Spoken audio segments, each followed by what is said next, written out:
परम पूज्य आचार्य गुरुवर श्री विद्यासागर जी महाराज की, परम पूज्य आचार्य श्री समय सागर जी महाराज की, 309 करोड़ गुरुराजों की।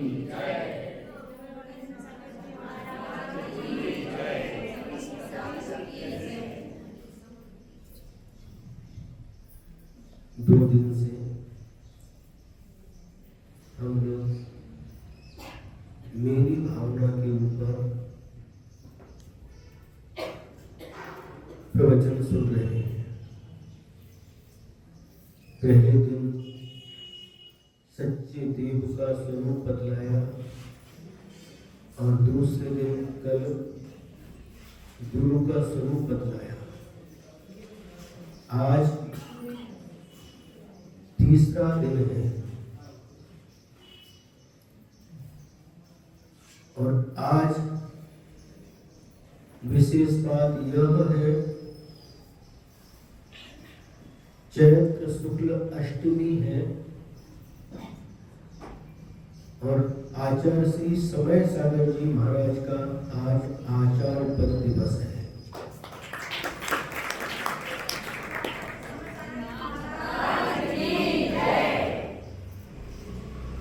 और कई लोग कह रहे कि नवमी भी आज ही है, रामनवमी है, ऐसा कुछ लोग बोल रहे हैं। हमको पता नहीं, हमको लगता है नवमी कल होगी, है ना। अपने जैन कैलेंडर के अनुसार तो बोलेंगे नहीं। आपको एक बार जो नियम बता दिया, देखिए जो इस सभा का नियम बता दिया, दोबारा हमें बताने की आवश्यकता नहीं पड़ना चाहिए। इस सभा में आने के बाद मौन धारण करना, एक दूसरे से बोलना नहीं। 24 घंटे आपके पास बोलने के लिए 1 घंटा तो सुनो, नहीं तो हमको डिस्टर्ब हो जाता। हम क्या बोलना चाहते हैं वो डिलीट हो जाता।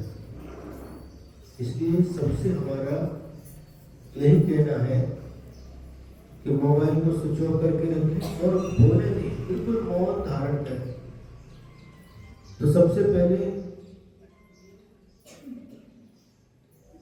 जो अपना क्रम चल रहा है मेरी भावना का, तो आज जो पंक्तियां आती है, नहीं सताऊं किसी जीव को, झूठ कभी नहीं कहा करूं, पर धन वनिता पर न लुभाऊं, संतोषामृत पिया करूं। आज इन पंक्तियों को लेकर के आज का यह प्रवचन प्रारंभ करते हैं। सबसे पहला वाक्य है, नहीं सताऊं किसी जीव को। हे भगवान,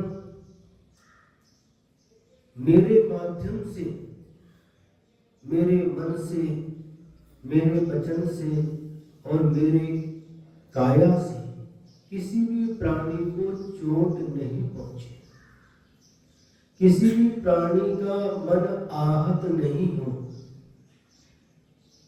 नहीं सताऊं किसी जीव को। संसार में जितने भी जीव हैं उन किसी भी जीव को मैं सताऊं नहीं। सताऊं समझते, कष्ट न पहुंचे। मेरे माध्यम से किसी भी जीव को, किसी भी प्राणी को कष्ट नहीं पहुंचे। एक बहुत छोटी पंक्ति है, लेकिन इसमें बहुत बड़ा अर्थ छिपा हुआ है। सुने, हमारे मन के माध्यम से भी दूसरों को पीड़ा पहुंचती है। हमारी वाणी के द्वारा भी दूसरों को पीड़ा पहुंचती है, और हमारे शरीर के द्वारा भी दूसरों को पीड़ा पहुंचती है। जब मन से हम किसी के बारे में बुरा विचार करते हैं तो सामने वाले का बुरा हो या नहीं हो, हमारा तो बुरा नियम से होता है। कैसे?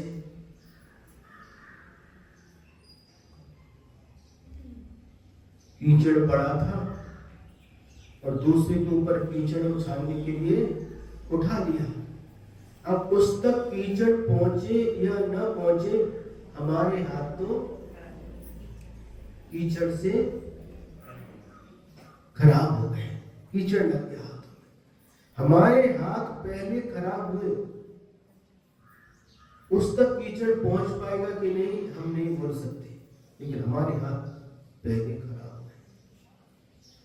किसी का घर जलाने के लिए अंगार को उठा लिया, उसका घर जले या न जले, पहले हमारा हाथ जलेगा। हम दूसरे का बुरा करने का विचार करते हैं तो नियम से हमारा बुरा पहले होता है। सामने वाले का यदि बुरा होगा तो उसके पाप कर्म के उदय से होगा। यदि उसका पुण्य कर्म का उदय है तो हम लाख कोशिश करने के बाद भी उसका बुरा नहीं हो सकता। और यदि उसका पाप का उदय है तो उसका बिना करे भी बुरा होगा। संसार में जितने प्राणी हैं वह सभी प्राणी अपने अपने कर्मों का फल भोग रहे हैं। पुण्य कर्म का फल सुख प्राप्त होता है और पाप कर्म के फल से दुख प्राप्त होता है। संसार का प्रत्येक प्राणी अपने अपने कर्म से सुख और दुख का अनुभव कर रहे हैं। सुन रहे हैं? तो मन के माध्यम से हम कितना पाप कमाते रहते हैं, दूसरे के बारे में बुरा विचार करके, जिससे हमारा क्या 36 का आंकड़ा है, उसके बारे में हम मन से कितना बुरा विचार करते हैं। देखिए, उनकी दुकान में आग लग जाए, उनकी दुकान पर ग्राहक ना आए, उनकी लड़की का एक्सीडेंट हो जाए,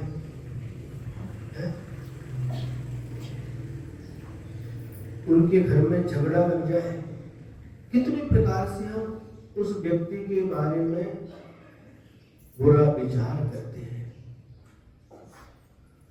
लेकिन इन बुरे विचारों के माध्यम से हमारी आत्मा पाप कर्मों से बंध जाती है।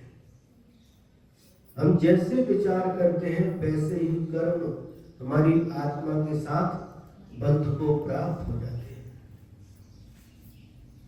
करते कि नहीं?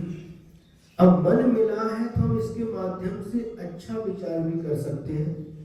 हमारे अच्छे सोचने से किसी का अच्छा होने वाला नहीं है, और हमारे द्वारा यदि हम किसी का बुरा सोचते तो बुरा भी होने वाला नहीं है। उस व्यक्ति का जैसा कर्म होता है उस कर्म के अनुसार ही उसका अच्छा या बुरा होता है। शास्त्रों में एक कथा आती है, जो स्वयंभू रमण समुद्र होता है और उस समुद्र में बहुत बड़ा मगरमच्छ होता है, बहुत बड़ा, सबसे बड़ी अवगाहना शरीर की उसकी पाई जाती है, जिसका नाम है राघव मच्छ। बहुत बड़ा, 500 योजन की, 1000 योजन की उसकी अवगाहना है, बहुत बड़ा, मतलब सबसे बड़ा प्राणी है। और जो उस समुद्र में रहने वाली मछलियां हैं और भी जलचर प्राणी हैं, उनको खाता रहता है, मांसाहारी प्राणी है। और उसके कान में एक छोटा सा तंदुर मच्छ रहता है। तंदुर समझते हैं? तंदुर मतलब चावल, क्योंकि आप उदक चंदन तंदुल पुष्प गई, तंदुर माने चावल। चावल के बराबर इतना छोटा सा दूसरा मगरमच्छ उसके कान में रहता है, और उसके कान का जो मैल है वही उसका भोजन होता है। जिस समय वह बड़ा राघव मच्छ सो जाता है, उस समय एक कान के बाहर आकर के वह तंदुर मच्छ बैठ जाता है और देखता है वह बड़ा मगरमच्छ सोया है। तो जब खुर्राटे लेता है, खुर्राटे समझते? जिस समय खुर्राटे लेता है, मुंह खोलता है, श्वास लेता है, बहुत सारी मछलियां उसके मुंह में आ जाती है, और जब श्वास छोड़ता है तो वापस समुद्र में चली जाती है। यह दृश्य देख करके वह तंदुर मच्छ अपने मन में विचार करता है, ये कितना पागल है, इसके मुंह में इतनी सारी मछलियां आ रही है फिर भी खा नहीं रहा है। यदि मेरे मुंह में मछली आ जाए, मैं सारी की सारी मछलियों को खा जाऊं, ऐसा विचार करता है। प्योर शाकाहारी है, जिंदगी भर कभी किसी भी प्राणी को नहीं खाया, उसने मांसाहार नहीं किया, लेकिन भाव इस प्रकार की करता है। तो शास्त्रों में उल्लेख है, वह राघव मच्छ भी 7वें नरक में जाता है मरण करके, और तंदुर मच्छ भी मरण करके 7वें नरक में जन्म लेता है। एक तो मांसाहार कर रहा, मछलियां खा रहा, लेकिन दूसरा सिर्फ विचार कर रहा है, मन में सोच रहा है। तो विचार करने मात्र से भी कितने पाप का बंध होता है, आप इस उदाहरण के माध्यम से समझ सकते हैं। हम मन के माध्यम से, अगर हमें किसी के बारे में बुरा विचार नहीं करना है, घर में सासू माँ है और 2 बहू है, एक बहू को ज्यादा लाड़ करती है, ज्यादा कुछ दे दिया, तो छोटी बहू, दूसरी जो बहू है, उसके मन में सासू माँ के प्रति क्या विचार आते हैं, बताओ? हंस क्यों रहे, बताओ ना, है? क्या विचार आते हैं, बताओ?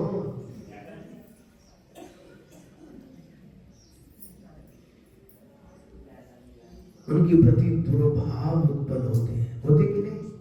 हाँ, ये देखो कितना भेदभाव करके पक्षपात करते हैं। काम करने के लिए हमें, लाड़ करने के लिए वो, भाव आते कि नहीं? हाँ, विचार करो। तो इन भावों के द्वारा भी हमें पाप कर्म का ही आश्रम होता है। आचार्य गुरुदेव श्री विद्यासागर जी महाराज ने एक दोहा लिखा है, चेतन में ना भार है, चेतन की ना छाओ, चेतन की फिर हार क्यों, भाव हुआ दुर्भाव। गुरुदेव ने दोहा लिखा है, चेतन में ना भार है, चेतन माने आत्मा, आत्मा में कोई वजन नहीं है, और चेतन की ना छाव, छाव मतलब सावली, शरीर की सावली पड़ती है, किसी भी वस्तु की सावली पड़ती है, लेकिन आत्मा की कोई सावली नहीं पड़ती, छाव नहीं पड़ती, न चेतन में कोई भार है, न चेतन की कोई छाव है। फिर चेतन की फिर हार क्यों? फिर आखिरकार इस चेतन की हार क्यों है? हार समझते? हार जीत, हार क्यों? प्रश्न पूछा और चौथे अंतिम चरण में उत्तर दिया, भाव हुआ दुर्भाव। भाव दुर्भाव हुआ, इस कारण से इस आत्मा की हार हो रही है, आत्मा का पतन हो रहा है। हमारे दुर्भाव के कारण से ही हमारी आत्मा पाप से लिप्त हो जाती है और हमारे सद्भाव के द्वारा वह आत्मा पुण्य से भर जाती है। क्या चाहिए आपको बताओ? यदि आत्मा को पाप से रहित करना है, पाप से मुक्त करना है, तो हमें कभी किसी के प्रति भी दुर्भाव नहीं रखना चाहिए। हाँ ठीक है, उनको ज्यादा चाहती सासुर, उनका पुण्य ज्यादा है, ठीक है, कोई बात नहीं। हमें तो अपना कर्तव्य करना है, सेवा में कोई कमी नहीं करना है, अपना कर्तव्य करना है, ऐसा विचार करना चाहिए। अब देखिए, मन के माध्यम से कितने सारे पाप होते हैं, आप समझिए। इसके बाद में वचनों के माध्यम से, वाणी के माध्यम से हम दूसरों को सताते हैं कि नहीं? जब हम दूसरे को कठोर वचन बोलते हैं, जब दूसरे के लिए हम गाली देते हैं, दूसरे के प्रति हम दुर्वचन का उपयोग करते हैं, उस समय उसको पीड़ा पहुंचती कि नहीं? बताओ, पहुंचती है। जब कटु वचन बोलते हैं, कठोर वचन बोलते हैं, तो उसको बहुत पीड़ा होती है। हमें कोई यदि इस प्रकार से कठोर वचन बोले, कटु वचन बोले, तो हमको पीड़ा होती कि नहीं?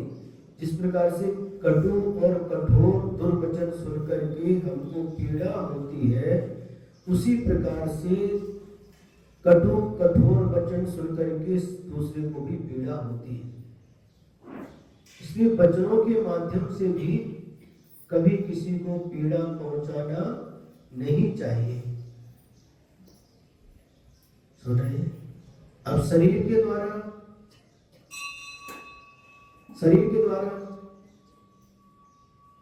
तो समझते हैं आप, शरीर के द्वारा जो पीड़ा पहुंचाते हैं, किसी को मारते हैं, पीटते हैं, अथवा और जितने और भी ऐसे कार्य हैं जो कई लोग करते हैं।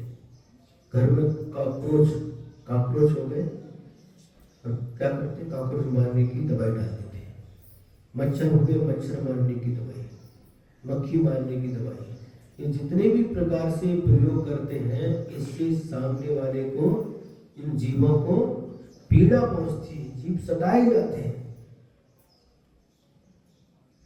बाहर में भी कभी कभी कुछ जुए पड़ जाते हैं,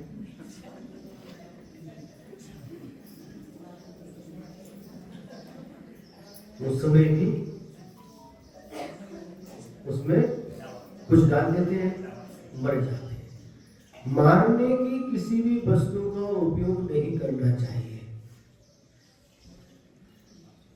जिसके माध्यम से जीव की हिंसा होती है, ऐसी किसी भी वस्तु का उपयोग नहीं करना चाहिए। सुन रहे कि नहीं? हमारे जीवन में अहिंसा होना चाहिए, क्योंकि हमारा धर्म अहिंसा धर्म है। यदि हम बेकरी आइटम खाते हैं, फास्ट फूड खाते हैं, तो दूसरों को हम सता रहे हैं, हम अहिंसक नहीं है। जितने भी ये बात क्यों कर रहे हैं माता? माइक भेजने आपके पास। यदि हम bakery item, bread, biscuits, ice cream, cold drink, chow mein, pav bhaji, burger, pizza, कुरकुरा, नूडल्स, क्या क्या ये आइटम आते हैं, इन चीजों को खा रहे हैं, तो हम शाकाहारी नहीं है, हम अहिंसक नहीं हैं। हम किसी न किसी प्रकार से उन दूसरों को कष्ट पहुंचा रहे हैं। हमारे भोजन में अहिंसा होना चाहिए। हमारे भोजन के माध्यम से किसी प्राणी को कष्ट नहीं पहुंचना चाहिए। समझ रहे? और क्या करते हैं?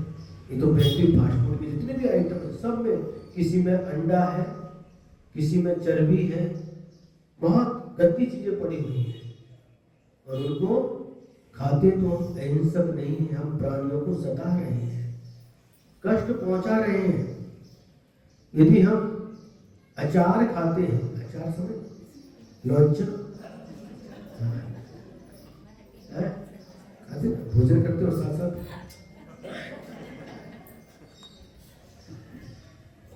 तो 24 घंटे के बाद उस अचार में त्रस्त जीवों की उत्पत्ति हो जाती है। अचार खाना है तो जैसा महाराज जी को देते हैं चौके में, उसी प्रकार से ताजी बना करके 24 घंटे के अंदर का खाना चाहिए। लौंजी, लौंजी क्या होती है? लौंजी 24 घंटे के अंदर का खाना चाहिए। ये भोजन संबंधी हो गया। यदि वस्त्र पहनते तो रेशम के वस्त्रों का उपयोग नहीं करना चाहिए। रेशम की एक साड़ी बनाने में 60,000 कीड़ों की हिंसा की जाती है, तब एक साड़ी बनकर के तैयार होती है। चमड़े की वस्तुएं, चमड़े के चप्पल, जूते, बेल्ट, पर्स, बैग, किसी भी वस्तु का उपयोग नहीं करना चाहिए। और सौंदर्य प्रसाधन की सामग्री, लिपस्टिक, ये क्या होते हैं, तेल पे और पाउडर, क्या क्या आता है जिसमें जीवों की हिंसा होती है। इन बनाने में हमने पढ़ा था, खरगोश का खून मिलाया जाता है, किसी किसी में बंदर का खून मिलाया जाता है। और ऐसी वस्तुओं का उपयोग करके यदि हम इन सौंदर्य प्रसाधन की सामग्री का उपयोग करते हैं तो हम अहिंसक कहाँ है? हम इनडायरेक्ट रूप से दूसरे को सता रहे हैं। इतना हो गया। इसके बाद में एक और है, आजकल बच्चे मोबाइल में पबजी खेलते, पबजी है, और फ्री फायर, क्या फ्री फायर, ये जितने भी मारने के गेम है उसको शूट करें, हमने किसी को मारा नहीं, लेकिन जो मारने के भाव होते हैं, हमने उसको मार दिया, शूट कर दिया, इसके माध्यम से भी उतना ही पाप का बंध होता है जितना तंत्र मच्छ को होता है। खेलते हो आखिर पबजी? खेलते फ्री फायर? पक्का? बहुत अच्छा। इन जो मारने के गेम है, मारने के जो खेल है, इनको कभी भी नहीं खेलना चाहिए। इसके माध्यम से भी पाप का अर्जन होता है।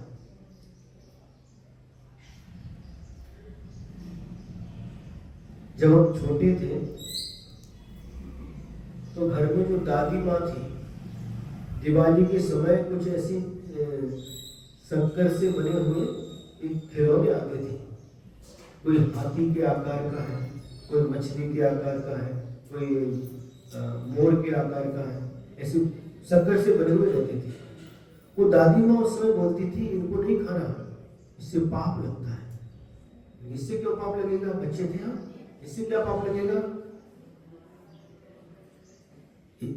ये जानवरों के बने हुए आकार की नहीं खाना, इससे पाप लगने से क्या पाप लगेगा? ये तो शक्कर है, शक्कर से बने हुए हैं।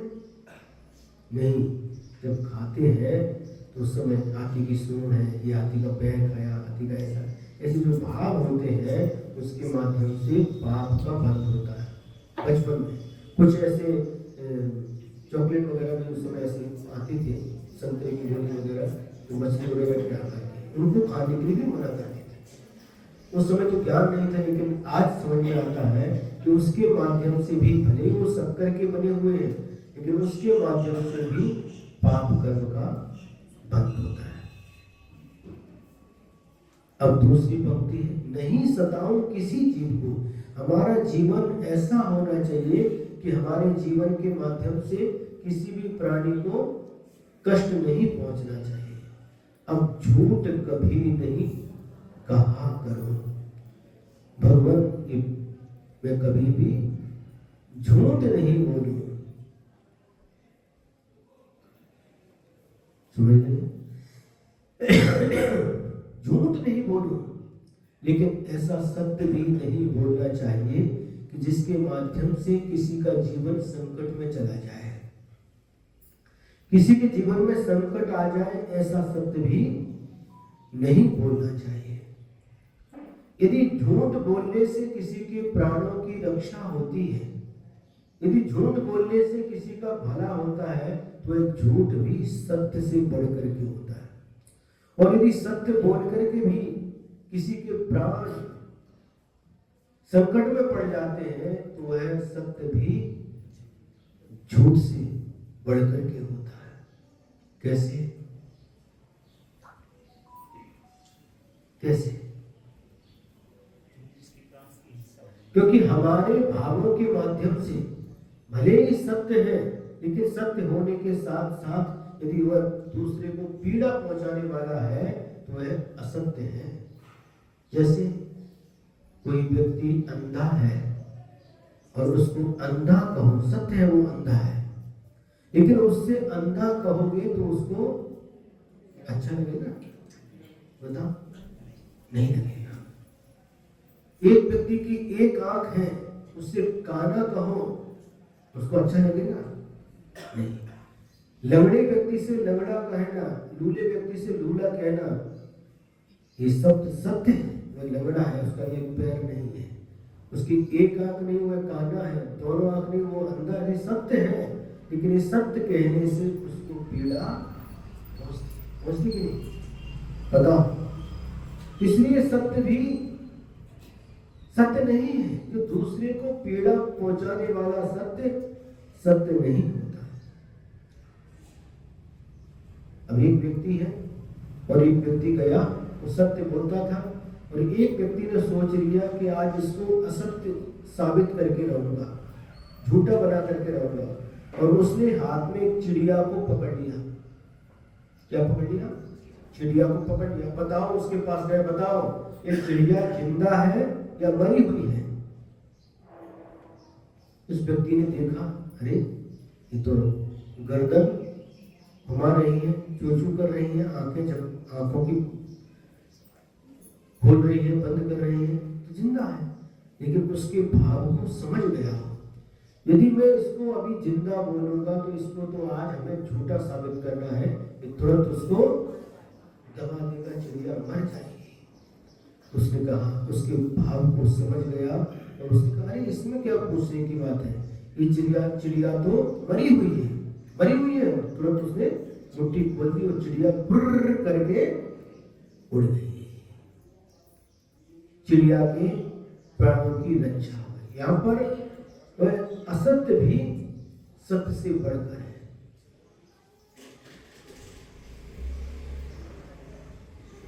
तो झूठ कभी नहीं कहा करो। समझ में आ गया? झूठ तो नहीं बोलना है, लेकिन ऐसा सत्य भी नहीं बोलना जिससे दूसरे को पीड़ा पहुंचे। अब इसके बाद में पंक्ति है, परधन बनता पर न लुभाऊं।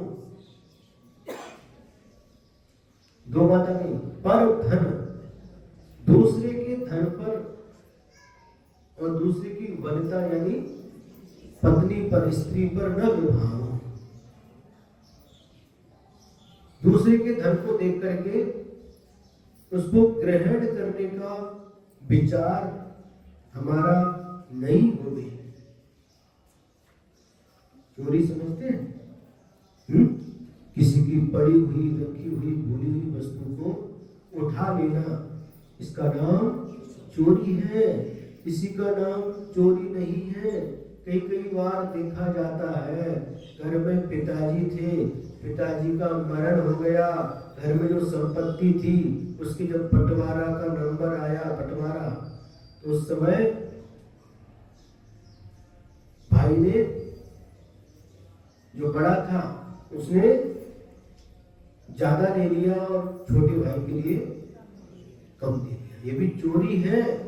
उसके हक का उसको नहीं देना, यह भी चोरी है। झूठे कागज पत्र लेकर के अपने नाम कर दिया।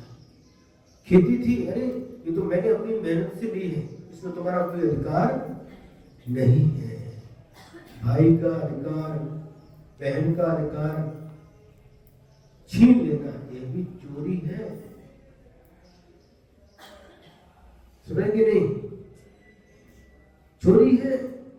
किसी के हक को छीन लेना, हड़प जाना, ये सब चोरी के अंतर्गत आता है। दूसरे के धन को कैसा समझना? मिट्टी के समान समझना, उस पर कभी भी लालच नहीं करना। दूसरे का धन है, उसके पुण्य का धन उसके पास, हमारे पुण्य का धन हमारे पास। तो दूसरे के धन को देख करके कभी भी लालच नहीं करना चाहिए, लुभाना नहीं चाहिए।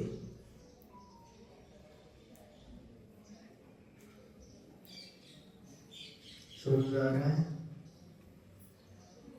कई बार ऐसी घटना घट जाती है, इस धन के पीछे बंटवारे के समय एक दूसरे के प्राण देने के लिए भी तैयार हो जाते हैं।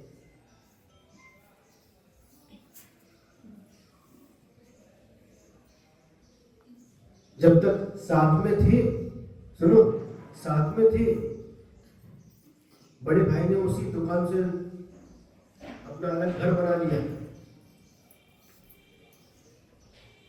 तो छोटे भाई ने कहा, भाई बंटवारा ठीक है करो, वो घर तो मैंने बनाया है।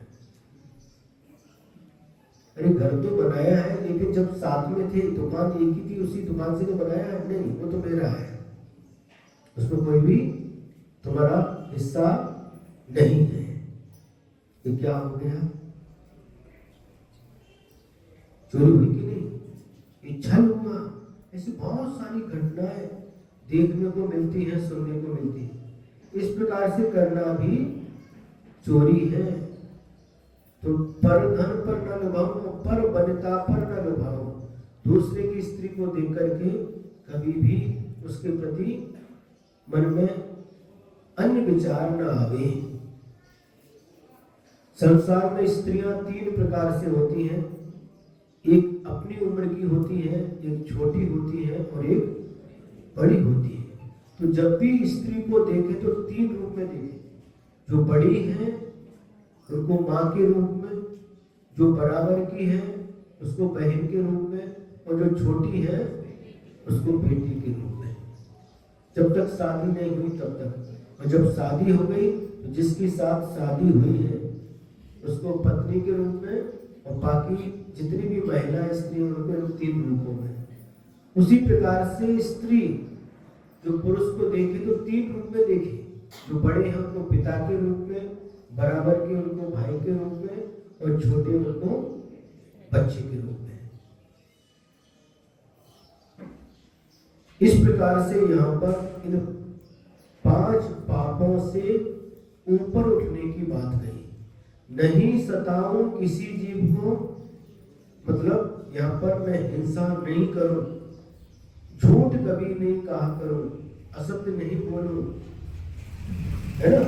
परधन वनिता पर न लुभाऊं, परधन माने चोरी, उस पर न लुभाऊं, चोरी नहीं किया करूं, और पर वनिता पर न लुभाऊं यानी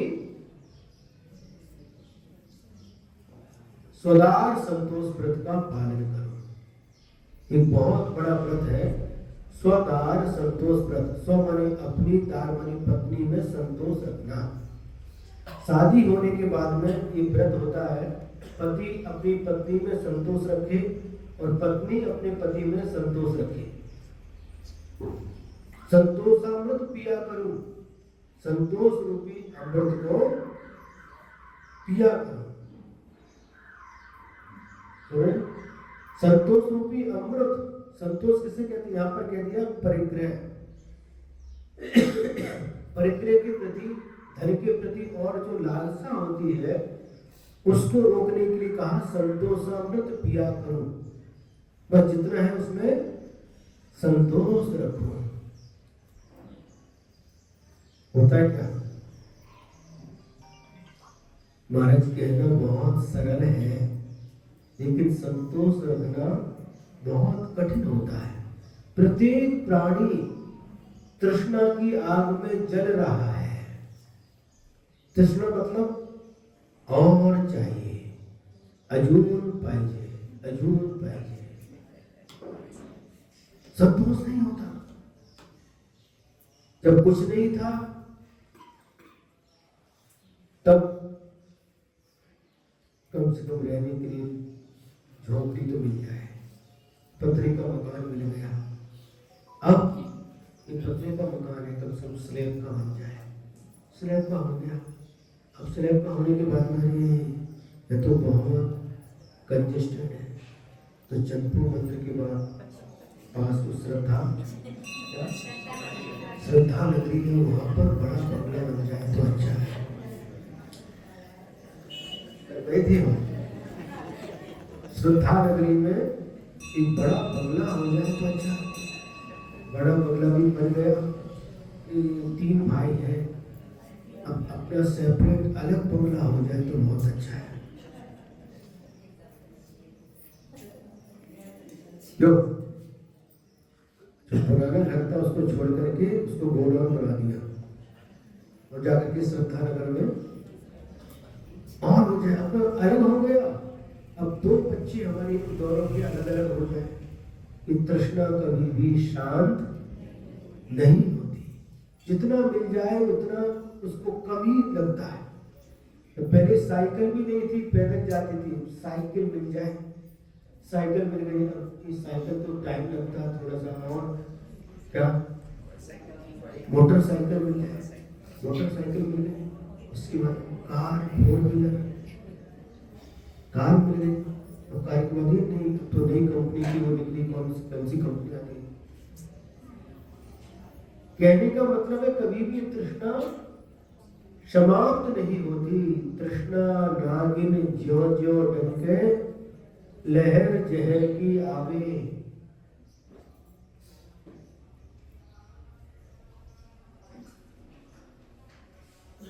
कभी भी ये तृष्णा शांत नहीं होती और अजून पाहिजे, अजून पाहिजे, अजून पाहिजे।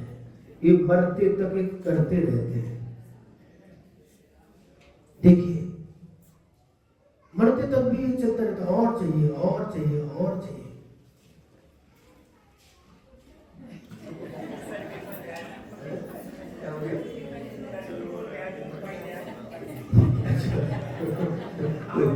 छोटी बच्ची बता रहे काय पाहिजे।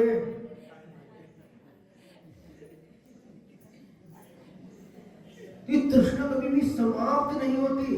आचार्य श्री कहती थी, कन्नड़ में कहावत है, इमली का पेड़, इमली चिंच, इमली का पेड़ भले ही बूढ़ा हो जाए लेकिन जो उस इमली की खटास रहती है तो कभी कम नहीं होती। गुरु जी सुनाते थे, इमली का पेड़ भले ही कितना बूढ़ा हो जाए लेकिन उसकी इमली की खटास बोलते आंबटपना वो कभी कम नहीं होता। उसी प्रकार से शरीर बूढ़ा हो गया, क्यों बूढ़ा हो गया शरीर, आंखों से दिखना बंद हो गया, कम हो गया, चश्मा लगा लिया, मोतिया बिंदु का ऑपरेशन कर लिया, पूरे जो बाल काले काले थे, काला के बाल भी सफेद हो गए, काले के बाल भी, समझ गए, काले के जो काले बाल थे वो भी सफेद हो गए। काले सरनेम है यहाँ पर, क्योंकि काले काले बाल भी सफेद हो गए, आंखों से दिखाई देना बंद हो गया, कम हो गया, कानों से सुनाई देना बंद हो गया और पैरों से चलना मुश्किल हो गया। तो एक लाठी भी साथ में ले ली, कमर झुक गई, मुंह में दांत थे, दांत निकल गए और जो चेहरा था बहुत इसको सजाते थे और अब उसमें झुर्रियां आ गई। झुर्रियां समझते हैं, जब दूध तपाते हैं उसके ऊपर मलाई आती, मलाई को निकाल दो फिर दूसरी बार जो मलाई आती है उसको झुर्रियाँ झुर्रियाँ देती है।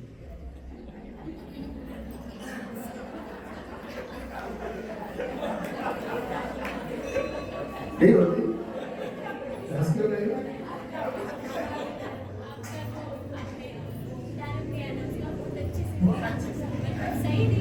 पहली मलाई निकाल दो, पहली मलाई निकाल दो, फिर बाद में दूसरी बार जो मलाई आएगी उसको देखो आप, झुर्रियाँ बराबर है। वैसी झुर्रियाँ चेहरे पर आ गई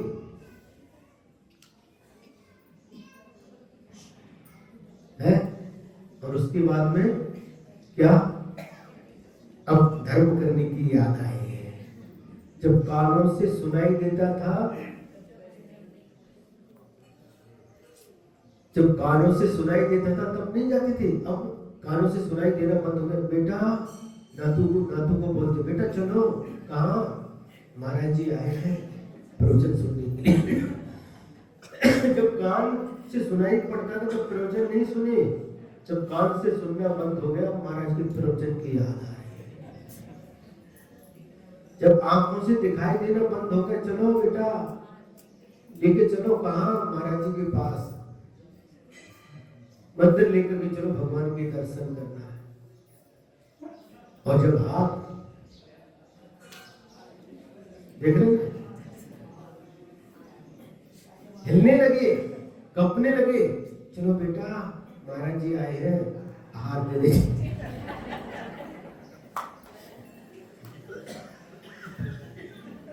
जैसे शंकर जी का डमरू हिलता रहता है, डमरू शंकर जी का डमरू होता है, हिलता रहता है, वैसे इनके हाथ हिल रहे हैं। चम्मच दे दो तो ऐसा ऐसा हाथ हिलता है, इधर हाथ है और उधर। कई बार हमने देखा चम्मच में दे दिया, हाथ इधर है अंजलि और इधर डाल देते, नीचे गिर जाते। अब आहार देने की याद आ रही है। शिखर जी चलो, शिखर जी ले चलो। जब पैर में ताकत थी तब शिखर जी नहीं गए, अब शिखर जी की याद आ रही है।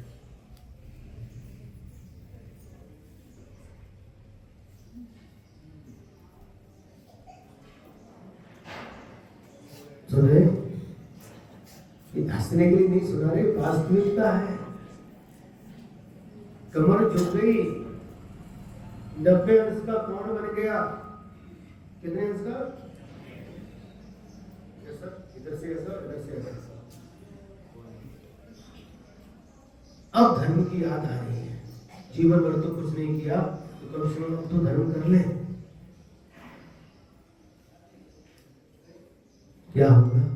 लेकिन फिर भी तृष्णा छूटती नहीं, और चाहिए और चाहिए, ऐसी तृष्णा रहती है। एक व्यक्ति मरने को है, डॉक्टरों को बुलाया, डॉक्टरों ने कह दिया कुछ घंटे के मेहमान हैं। अखिल डॉक्टर ने कह दिया कि कुछ घंटे के मेहमान है, अभी विदा लेने वाले हैं। सारे का सारा परिवार इकट्ठा हो गया। 4 लड़के थे, नातू थे, और सब उनके पास बैठे हैं, उनको नमोकार मंत्र सुना रहे हैं, पैर दबा रहे हैं, कोई हाथ दबा रहा है? कोई सिर दबा रहा, कोई हवा कर रहा। अब पिताजी पूछते हैं, मरने का समय कुछ घंटे के बचे हैं, बड़ा बेटा किधर है? पिताजी इधर हूँ, आपके पैर दबा रहा हूँ। अच्छा अच्छा, दूसरे नंबर का किधर है? हाँ पिताजी मैं दूसरा पैर दबा रहा हूँ। तीसरा बेटा किधर है? पिताजी आपके हाथ दबा रहा हूँ। चौथा किधर है? पिताजी आपका दूसरा हाथ दबा रहा हूँ। 5वां बेटा किधर है? पिताजी आपके ऊपर हवा कर रहा हूँ। वो नाती किधर है? सब यही है पिताजी, सब यहीं बैठे हैं, बहू में सब नाती सब आपके पास ही है। अरे सबके सब इधर हो, तो दुकान पर कौन है?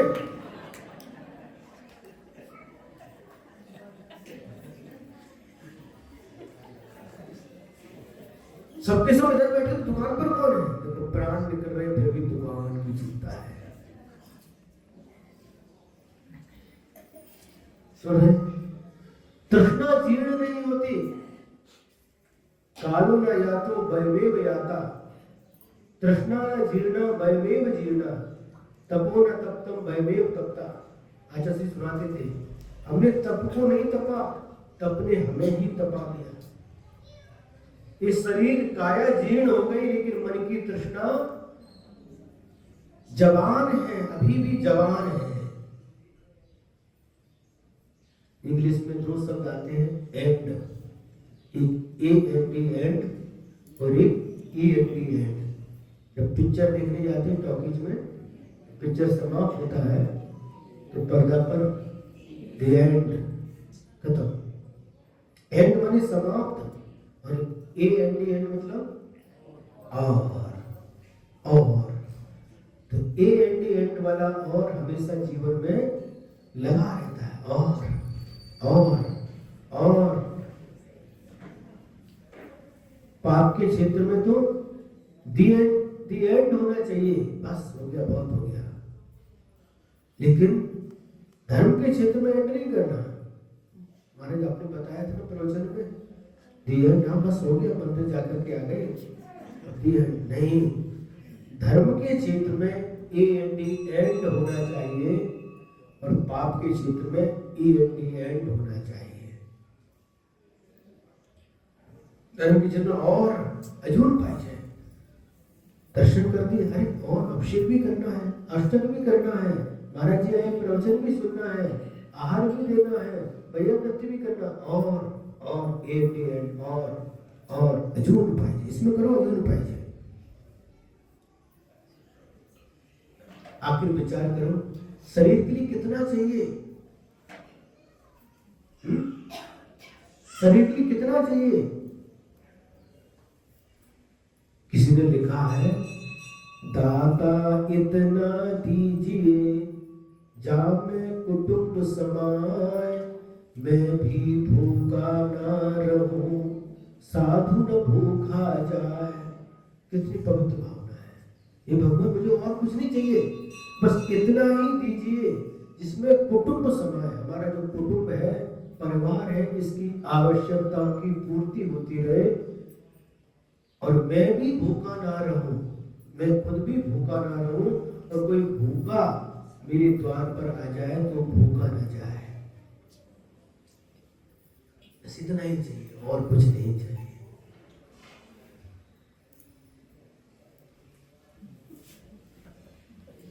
कोई द्वार पर आ जाए भूखा, तो वो भी भूखा न जाए, उसको भी भरपेट भोजन करा दूं। जीवन के लिए कितनी आवश्यकता है, पेट भरने के लिए भोजन, पहनने के लिए कपड़े, और रहने के लिए क्या, मकान। एक पिक्चर देखी थी बचपन में, उसका नाम था रोटी कपड़ा और मकान। कितना चाहिए? लेकिन इनके इतना होने के बाद भी जो तृष्णा है, हो रहा पुण्य की वजह से आ रहा, ठीक है, लेकिन उसमें आसक्त नहीं होना चाहिए, उसमें संतोष रखना चाहिए। संतोष अमृत पिया करो। संतोष रूपी अमृत जो पीता है वह बहुत बहुत ऊपर का व्यक्ति होता है। आचार्य श्री शांति सागर महाराज जी के परंपरा में एक आचार्य श्री धर्म सागर जी महाराज हुए हैं। कौन? आचार्य श्री धर्म सागर जी महाराज, वो भी खंडेलवाल समाज के थे। आचार्य शांति सागर महाराज जी की परंपरा में जितने आचार्य हुए हैं, आचार्य वीर सागर जी खंडेलवाल थे, आचार्य शिव सागर जी खंडेलवाल थे, आचार्य ज्ञान सागर जी खंडेलवाल थे, आचार्य श्री के गुरु। आचार्य धर्म सागर जी खंडेलवाल थे, आचार्य अजित सागर जी खंडेलवाल थे। इतने लगातार खंडेलवाल आचार्य हुए। खंडेलवाल समाज से जन्म हुआ था जिनका। तो हम क्या कह रहे थे?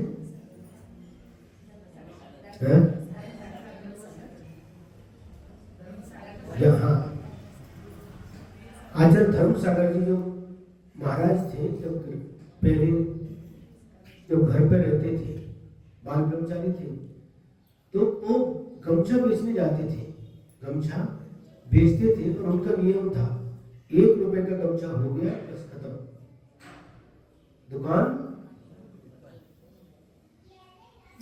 बंद। दुकान बंद, 1 रुपया हो गया बस काम खत्म। अब कितनी भी ग्राहक है, कितनी हमारा दुनिया में 1 रुपया हो गया हमारा काम खत्म। अब जो समय है उसमें स्वाध्याय करना, माला फेरना, धर्म करना, उनका नियम ही था। दुकान खोली और सीधा ग्राहक आ गया 1 रुपए का, 1 रुपए खोली, माल दिया, 1 रुपया रखा, ताला बंद। ऊपर गांव में ऐसा कोई है? क्यों गए भाई? ऊपर गांव में ऐसा कोई है? हमने ठीक है 10,000 रुपए का हमारा 50,000 रुपए आ गया, 50,000 आ गया, बस बंद करना, लाख है, लाख आके बंद करना है। नहीं महाराज, लाख के बाद भी कोई दूसरा भी आ जाए, दुकान बंद करके दोबारा खोल देते हैं, भोजन छोड़ देते, लेकिन ग्राहक को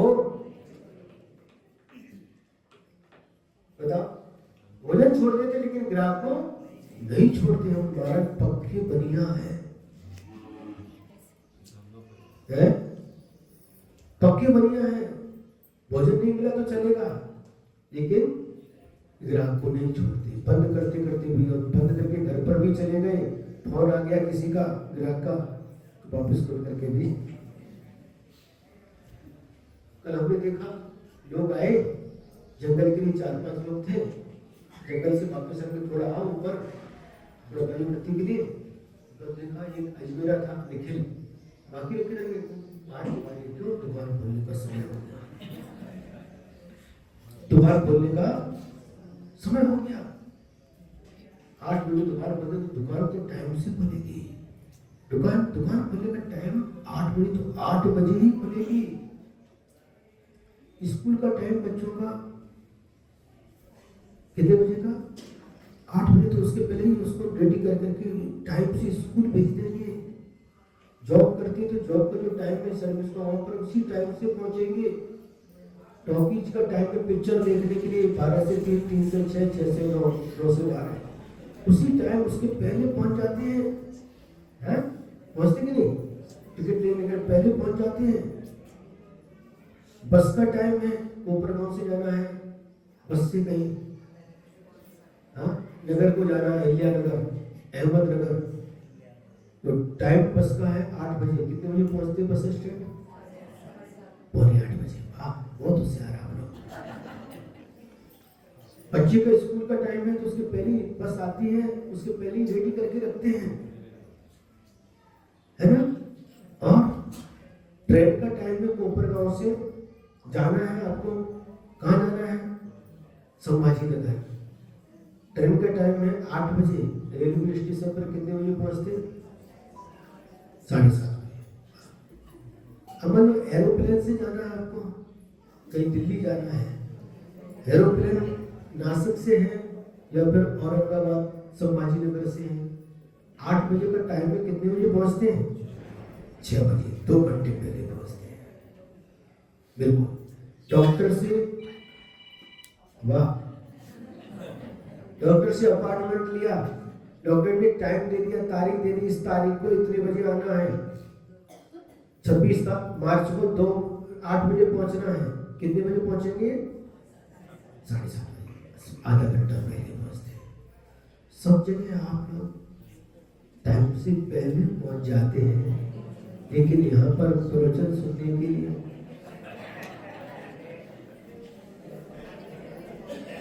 टाइम दिया 8:30 का, पर कितने बजे आते हैं? कोई 9:15 बजे, कोई 9 बजे। वहां पर पैसा देते हैं, टॉकीज में जाकर के पैसा 350, कितना? 400, क्यों? 300 रुपए देते जाकर के, टाइम से पहुंचते वहां पर। यह फ्री में मिलता है, उसको टाइम का ध्यान नहीं रखते। देखो अभी भी आ रहे हो, 2 लोग आ रहे हैं, प्रोजेक्ट खत्म होकर सब हर काम में आप टाइम का कितना ख्याल रखते हैं? टाइम से पहले पहुंचते हैं, लेकिन धर्म के क्षेत्र में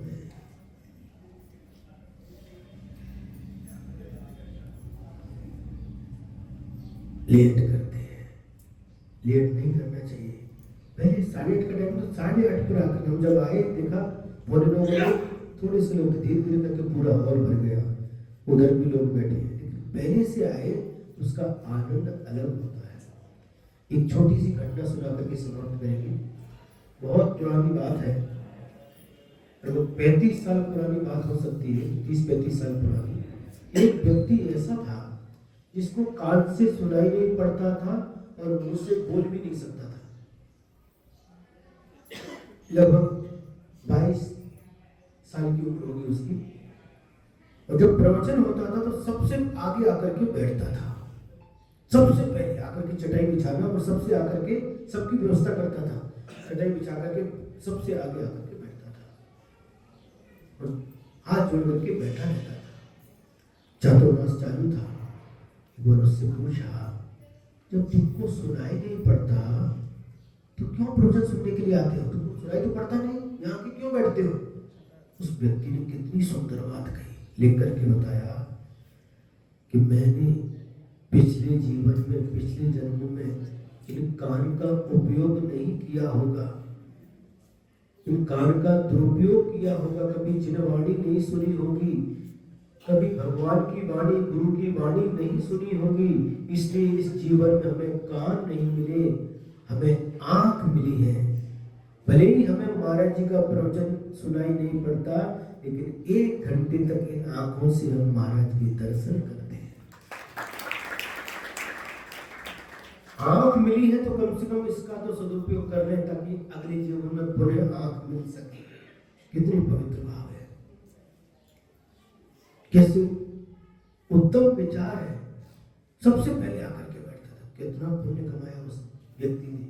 भले ही प्रवचन कुछ नहीं सुना, सुनने को नहीं आता, लेकिन उसके भाव इतने पवित्र है जिनके माध्यम से उसने असीम पुण्य कर्म का कर्म किया, पाप कर्म का नाश किया है। आज आचार्य श्री समय सागर जी महाराज का आचार्य पद दिवस भी है। यदि आप लोग चाहें तो दोपहर में रख सकते हैं। एक चीज और बता दें आपको, प्रतिदिन बिहार होता था। नासिक से निकले हम, नासिक रोड से, दूसरे दिन से 8-10 लोग बिहार के लिए आते थे। शाम को सुबह अलग टीम रहती थी और शाम के लिए अलग टीम रहती थी। लगातार चल रहा था। और जिस दिन हम यहाँ, इसके पहले कौन सा नाम था?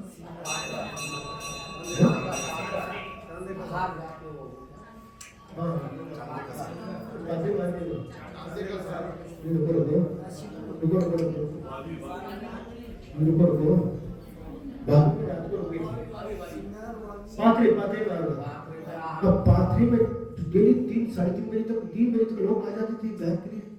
और उस दिन जिसने पाथरी से बिहार होना था, 4 बजे एक भी कोई कोपर गांव का व्यक्ति नहीं आया। आज क्या मामला क्या है? बाद में पता चला सोमवार था।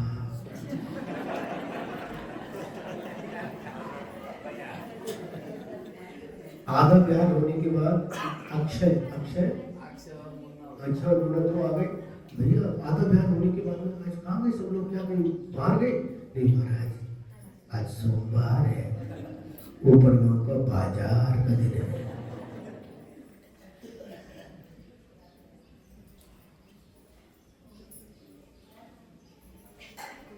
ऊपर गांव का बाजार का दिन है, तो बाजार में तो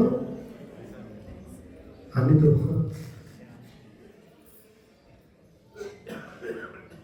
क्यों भाई, बाजार का दिन है, इसलिए उस बिहार में शाम को लोग देखे। बाजार जब पूरा हो गया, शाम को बहुत सारे लोग आ गए। भैया क्या हो?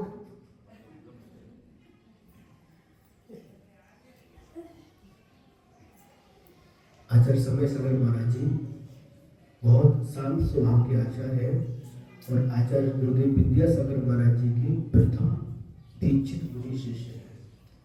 बहुत अच्छे हैं, बहुत अच्छे हैं। उनकी प्रकृति बहुत शांत है। एक छोटी सी एक संस्मरण सुना करके खत्म करते, क्योंकि टाइम हो गया। हम लोग बिहार कर रहे थे, आचार्य श्री के साथ में थे और लगभग 42 मतलब 42 महाराज थे। 42 महाराज थे और आचार्य अलग। तो बिहार करते करते वो पाटा चलते थे, इतने ऊंचे पाटे थे। एक आचार्य महाराज के लिए बड़ा पाटा रहता था, बाकी पाटे थे। तो एक दिन बिहार करते करते शाम को आए, एक पाटा था और उस पर महाराज जी बैठे थे। देखा था उसमें बीच में गैप था, उंगली भी चली जाए इतना गैप था, और एक पटिया नीचे एक ऊपर, ऐसा ऊंचा नीचे ऊपर घावर था। महाराज जी के पास गए, पूज्य समय सागर महाराज जी के पास में, महाराज जी ये पाटा चेंज करना, बदलना है। महाराज जी बोले क्यों? महाराज जी ऊंचा नीचा है, ऊपर घावर है और इसमें गैप भी है। तो महाराज जी ने पूछा, अच्छा ये बताओ अभिनंदन सागर जी, ये बताओ अपने सब महाराज कितने हैं? आचार्य महाराज को छोड़कर 42। पार्टी कितनी है? 42। आखिर कोई ना कोई महाराज तो इस पर विश्राम करेंगे, मैं ही कर लेता, उसमें क्या है? 42 महाराज हैं, 42 ही पार्टी हैं, आखिर को हम अपने चेंज भी करते तो किसी न किसी महाराज को तो इस पर रोकना ही पड़ेगा ना, मैं ही करता। कितने सरल स्वभावी, कितने समतावान साधु हैं, तो बहुत उनका जीवन भी बहुत अद्भुत है। यदि समय मिला तो दोपहर में कार्यक्रम रख सकते हैं। तो परोक्ष रूप से ऐसे आचार्य समय सागर महाराज जी को याद करते हुए आज का वक्तव्य यहीं पर पूर्ण करते हैं। आज के दिन हमने सुना कि 5 पापों को छोड़ने का उपदेश दिया है। नहीं सताओ किसी जीव को, यानी हिंसा को छोड़ने का उपदेश दिया। झूठ कभी नहीं कहा करो, असत्य बोलने नहीं, असत्य बोलने का त्याग का उपदेश दिया। पर धन पर न लुभाओ, चोरी का त्याग का उपदेश दिया। पर धन बलता पर बलता पर न लुभाओ, ब्रह्मचर्य व्रत का अथवा सदा संतोष व्रत का उपदेश दिया।